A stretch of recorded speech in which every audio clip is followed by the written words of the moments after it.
Kota Babylon terletak di Iraq moden dan sejarahnya boleh dijejak kembali pada milenium ke-13 sebelum Masihi. Ketika mana ia masih merupakan sebuah kota pelabuhan kecil di Sungai Furat. Pada waktu itu, Babylonia berada di bawah naungan Empire Akkadia. Berentas masa, bandar ini berkembang pesat dan membesar menjadi salah sebuah kota yang paling penting di Mesopotamia Purba. Pada abad ke-18 sebelum Masihi, Babylon menjadi kuasa besar di rantau tersebut ketika ia berada di bawah pemerintahan Raja bangsa Amori, Hammurabi. Namun, Empire Babylonia pertama tidak dapat bertahan lama dan tumbang di tangan penguasaan bangsa-bangsa asing seperti bangsa Hittite, bangsa Kas dan juga bangsa Assyria. Berikutan kemangkatan Ashurbanipal sekitar tahun 627 sebelum Masihi. Perang saudara meletus sekaligus mengakibatkan Empire Neo-Assyria melemah.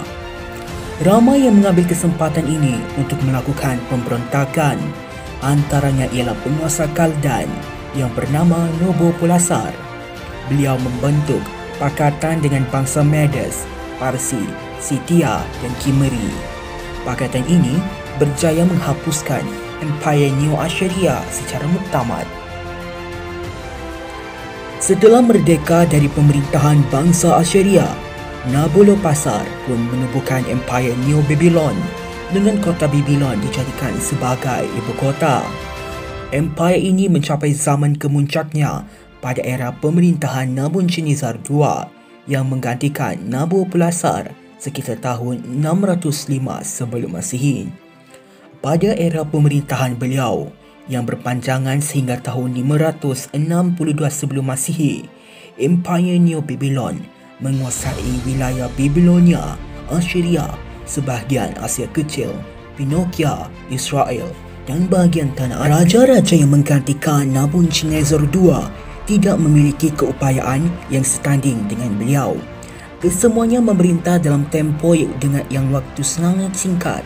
Sepanjang dekad yang menyusuli kemangkatan Nabonidus II, Empire Neo-Babylon diperintah oleh 4 orang raja yang silih berganti antara satu sama lain, dengan Nabonidus sebagai yang terakhir.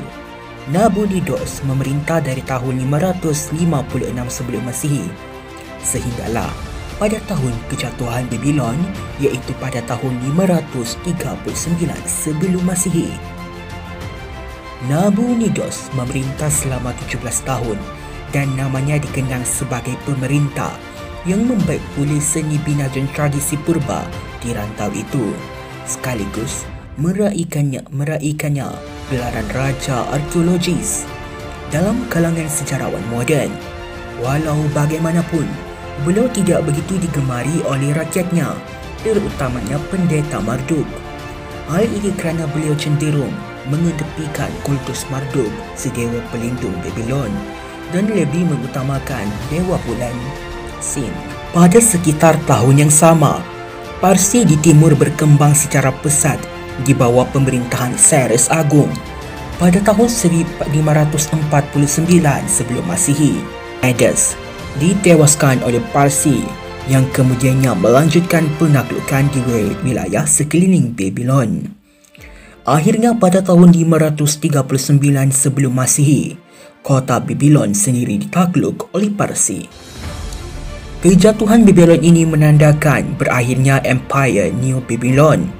Peristiwa bersejarah ini direkodkan oleh sejumlah sejarawan purba. Walaupun begitu, lantaran naratifnya yang tidak konsisten antara satu sama lain, maka sukar untuk menceritakan semula peristiwa-peristiwa yang sebenarnya telah berlaku. Penulis-penulis Yunani seperti Herodotus dan Xenophon melaporkan bahawa Babylon tumbang setelah ia dikepung. Namun, Cyrus dan hikayat Nabonidus, sebahagian daripada hikayat Babylon, pula mendakwa bahawa Babylon ditakluk oleh Parsi tanpa peperangan. Selain itu, Silinder Cyrus turut memerincikan Raja Parsi itu sebagai individu yang dipilih oleh Marduk untuk menguasai Babylon. Kejatuhan Babylon juga dipandang signifikan dalam sejarah biblical kerana ia disebutkan dalam sejumlah kitab Perjanjian Lama. Dalam kitab Isaiah diperihalkan sebuah kisah yang sama seperti Silinder Cyrus. Dalam kisah ini, Tuhan bangsa Israel dan bukannya Marduk yang memilih Cyrus.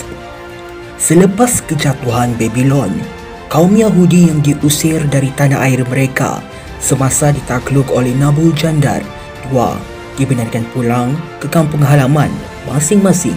Dalam kitab lain, iaitu kitab Daniel, kejatuhan Babylon sudah pun diramalkan sejak zaman Nabukadnezar II lagi. Menurut kitab ini, si raja mengalami sebuah mimpi di mana beliau melihat sebuah patung berkepala emas, berdada dan bertangan perak. Perut dan pahanya daripada gangsa, manakala berkaki besi dan telapak kakinya pula daripada besi yang bercampur dengan tanah liat. Patung ini dihancurkan oleh batu yang kemudiannya berubah menjadi sebuah gunung yang memenuhi bumi. Mimpi ini ditafsirkan sendiri oleh Nabi Daniel yang mengatakan bahawa patung tersebut mewakili 4 buah kerajaan yang bersambungan. Yang pertama adalah Empire New Babylon, dan kesemua kerajaan ini akan dihancurkan oleh kerajaan Tuhan.